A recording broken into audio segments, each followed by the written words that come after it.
Аслан Михайлович, здравствуйте.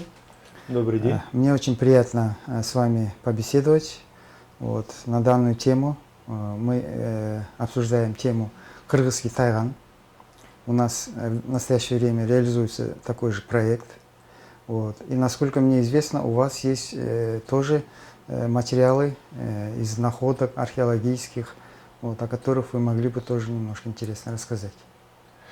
Ну да, в 2008 году местный житель села Кенбулун принес мне вот такую статуэтку тайгана, как потом сказали специалисты. Он нашел ее при сельхозработах.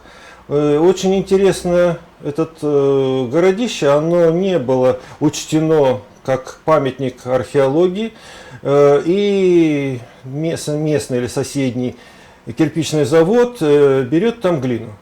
В результате вот этих работ там была снесена большая часть культурного слоя, и, может быть, вот в результате вот этих работ и была обнаружена вот эта статуэтка. Статуэтка очень интересная. Здесь раньше, до того момента, находки тайгана или такого подобного рода собаки мне неизвестно не было. Дело в том, что по мусульманским традициям изображать животных было запрещено. Вообще любое животное на ковре, на монете или там в других видах было запрещено. А собаку тем более. По канонам она считалась нечистым животным. Поэтому эта находка какая-то удивительная была для меня.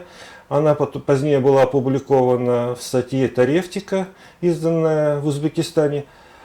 И дальнейшие поиски как раз такого рода находок привели меня к тому, что там же на Кенбулуне была найдена вторая подобная статуэтка, но сделана она менее изящная. Она попала, наверное, в какое-то пожарище, потому что обгорела, и все ее такие детали, они смазаны, они обгорелые, обожженные.